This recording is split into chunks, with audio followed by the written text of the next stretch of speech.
부활과 고난의 길. 마태복음 17장 8절. 제자들이 눈을 들고 보매 오직 예수 외에는 아무도 보이지 아니하더라. 제자들은 이곳 변화산에서 일어난 일이 무엇을 뜻하는지 깨닫고 깜짝 놀랐습니다. 그들은 아직 세상에 있었습니다. 그들은 아직 그러한 영광을 감당할 수 없는 자들이었습니다.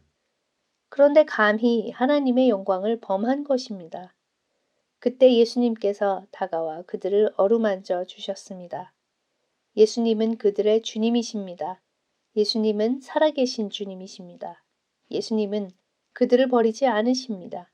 예수님은 그들을 다시 세상으로 인도하셨고 이 세상은 예수님과 제자들이 여전히 살아가야 하는 장소였습니다. 그러므로 조금 전에 보았던 영광의 광경은 사라져야 하는 것입니다. 제자들이 눈을 들고 보매 오직 예수 외에는 아무도 보이지 아니하더라. 예수님은 그들이 지금까지 알고 있던 인간 나사렛 예수였습니다. 방금 그들은 나사렛 예수님께 가도록 지시를 받은 것입니다. 그들은 예수님의 말씀을 듣고 순종하며 그분을 따르는 삶을 살아야 하는 것입니다. 그들은 부활의 주님을 알았지만 그들이 보는 주님은 인간으로서 십자가를 향해 가는 고난받는 분이었습니다. 그들은 고난의 종 예수님의 말씀을 듣고 믿으며 순종해야 하는 것입니다. 그들은 고난의 길로 다시 내던져졌습니다. 그러나 이제 그들은 고난의 길을 더 큰 확신 속에서 걸어갈 수 있게 되었습니다. 부활을 알기에 이제는 믿음으로 고난의 길을 걸어갈 수 있는 것입니다. 그러나 그들은 아직 부활하신 분의 세계가 아니라 십자가의 세계에 살고 있습니다. 이곳에서는 오직 말씀을 듣고 믿으며 순종하는 것이 중요합니다.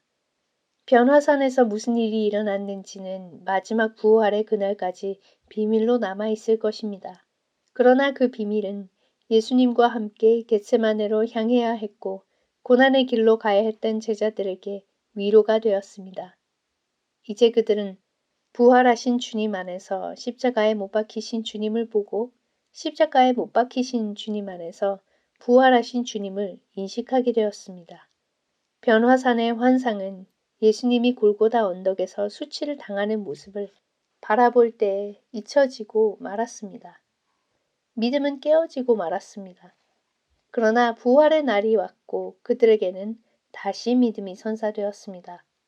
이제 그들은 부활하신 주님 안에서 십자가에 못 박히신 주님을 보게 된 것입니다. 이제 우리도 하나님 안에서 인간 예수님을 인식하고 예수님의 말씀을 듣고 순종해야 합니다. 그리고 인간 예수님 안에서 우리에게 그분의 영광을 보여주고자 하시는 하나님의 아들을 인식해야 합니다.